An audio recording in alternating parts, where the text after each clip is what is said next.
যেমন টেবিল পার হায়ারার্কির মধ্যে কি করলাম এখানে বললাম হচ্ছে এই এরা হচ্ছে পার্সন, এই পার্সনের মধ্যে ও হচ্ছে টিচার, ও হচ্ছে স্টুডেন্ট, ও হচ্ছে স্টাফ, ও আর একজন টিচার। এই ডেসক্রিমিনেটর ফিল দিয়ে আমি এটাকে আলাদা করছি, তাই তো? তাহলে এইখানে যদি আমি টেবিল পার হায়ারার্কি করি তাহলে কি করব, এখানে আরেকটা কার টাইপ দিব ডেসক্রিমিনেটর। ডেসক্রিমিনেটরের মধ্যে কি বলবো, 1 আর 3 হচ্ছে কি ওইখানে কি থাকবে, এটা হচ্ছে ইউজকার, আর 2 আর 4 এর মধ্যে থাকবে হচ্ছে নিউকার। ঠিক আছে, তাহলে এইখানে থাকবে এইভাবে। আর এটা হচ্ছে কোন ইয়ারে হয়েছে, ঠিক আছে, এটা লেখা থাকবে রয়্যাল নেভি আমরা দিয়ে দিতে পারি, প্রত্যেকটা কারের তো একটা ইয়ার আছে, তাহলে আমরা তখন এখানে ইয়ার দিয়ে দিব। এখানে হয়তো বা যেগুলোর জন্য ডিসকাউন্ট আছে সেগুলো ডিসকাউন্ট থাকবে, নালে থাকবে 0। এখানে আমাদের ওই ফিল্ডগুলো থাকবে, ওরকম ভাবে হবে। তাহলে আমরা পেলাম হচ্ছে টেবিল পার টাইপের জন্য আমাকে আলাদা আলাদা করে প্রত্যেকটার জন্য আলাদা আলাদা টাইপ তৈরি করতে টেবিল তৈরি করতে হয়, আর হায়ারার্কির জন্য ডেসক্রিমিনেটর দিয়ে একটা আলাদা করতে হয়। পার্থক্যটা বুঝেছি? তাহলে এই পর্যন্ত হচ্ছে আমাদের। আচ্ছা,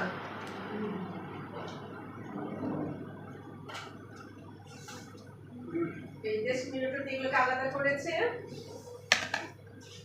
এই জন্য আমাদের ডেভেলপমেন্ট নাই, তাহলে এখানে আমাদের শেষ। এবং এইখানে আরেকটা চ্যাপ্টার আছে, এই চ্যাপ্টারের মধ্যে হচ্ছে কিছু করা আছে, সেটা হচ্ছে কি কয়েকটা এসে আছে যেটা আপনাদের জানা লাগবে।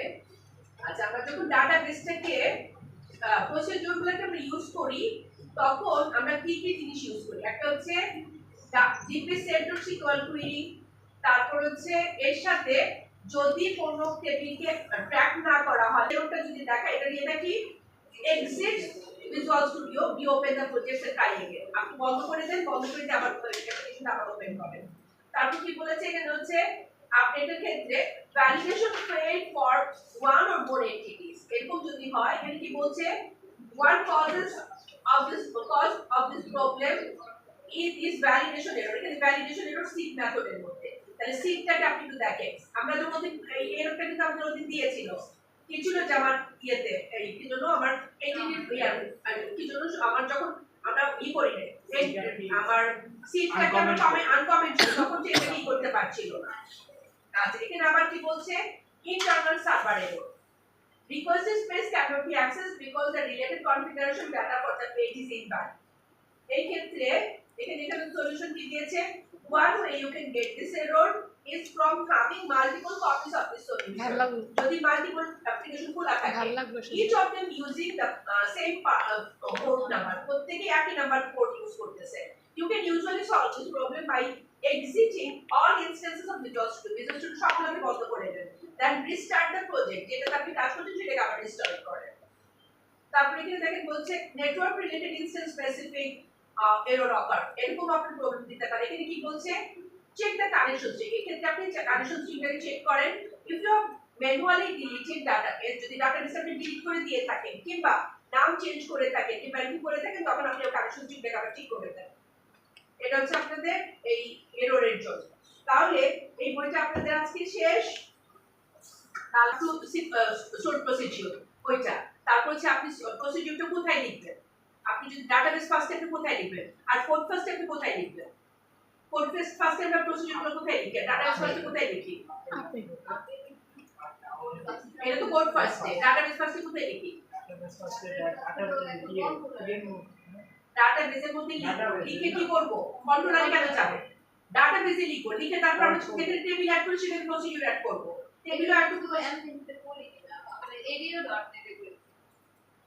আপনি করেন নাই মানে না যে আপনাকে প্রশ্ন করবেন না ইন্টারভিউ করতে, আপনি বললেন আমি করি না, বলতে আচ্ছা ঠিক আছে আপনি বাসায় যে করেন বাসায় যে রেস্ট, আপনি করেন নাই তার মানে না আপনি আমাকে প্রশ্ন, এই যে বলতেছি আপনি ঠিক আপনারা প্রশ্ন করেন না কেন, আমার কেন বলা লাগে প্রশ্ন, আপনারা প্রশ্ন করেন না কেন, এই যে ডাটাবেস ফার্স্ট দেখাইলেন কিন্তু কোড ফার্স্ট দেখেন ডাটাবেস ফার্স্ট এটা কিভাবে করব, আপনার মাথায় আসছে কোশ্চেনটা,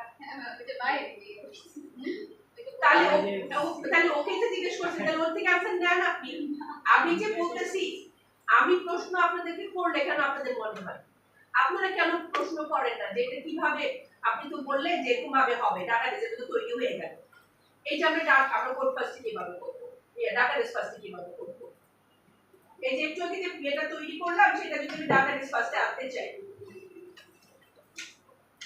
আমি একটা অ্যাপ্লিকেশন তৈরি করছি, আমি কোনো নাম দিচ্ছি না, জাস্ট এখানে অ্যাপ্লিকেশন তৈরি করে দিচ্ছি।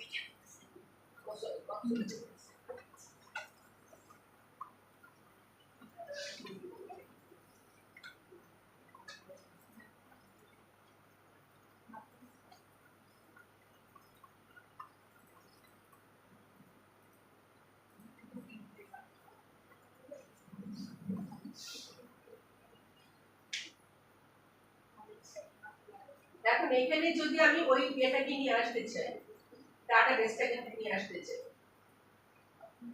আচ্ছা মডেল অ্যাড করতে চাই,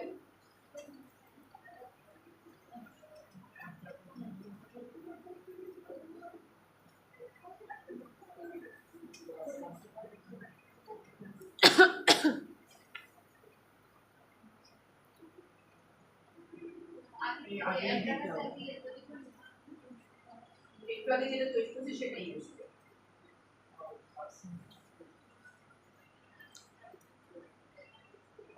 একটু আগে যেটা আমি তৈরি করছি সেটাই ইউজ করবো।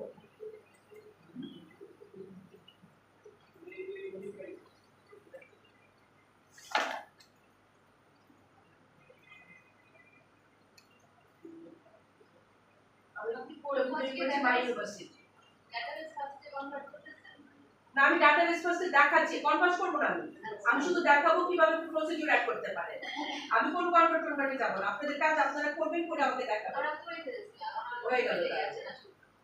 হ্যাঁ ছবিটা শুধু আসছে, আমি ডিবাগ করেছি কিন্তু পিকচারের ওই লাইনটাতেই যায় না। পিকচার লাইনে যাইতে হবে কারণ আপনার লোকেশন ঠিক আছে কিনা দেখেন, আপনি ঠিক মতো লিখছেন কিনা দেখেন, সব ঠিক আছে তাও আসছে না। আচ্ছা এখানে দেখেন আমাদের যে শর্ট প্রসিডিউরের পার্টটা চলে আসছে, দেখেন এই যে শর্ট প্রসিডিউর আছে, যখন আপনি তৈরি করবেন তখন এগুলো থাকবে। টেবিল যেমন আমার থাকবে, ওই টেবিলগুলো যখন আমি অ্যাড করতে চাই তখন আমার কি হবে, সবগুলো এখানে দেখতে চলে আসবে, প্রসিডিউরটা চলে আসবে। এখন দেখেন এটা আমার এর মধ্যে অ্যাড হয়ে গেছে, এটা তখন আমার বিষয়ের মধ্যে প্রসিডিউর সব চলে আসবে।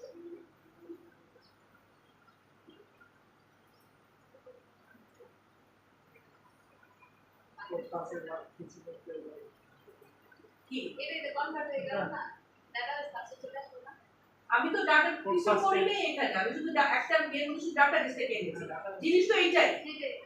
আমি আপনাদেরকে তো বলি নাই যে আপনাদের নতুন কিছু করা লাগবে। এখানে আমাদের কি হচ্ছে, এখানে দেখেন আমার যে মডেলটা অ্যাড হইলো, মডেলের সাথে আমার প্রসিডিউর অ্যাড হয়েছে।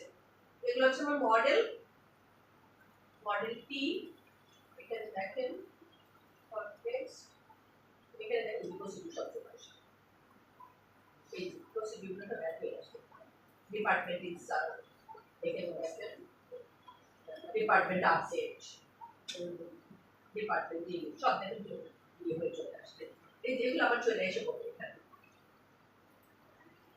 ঠিক আছে। আপনি প্রসিডিউর এখানে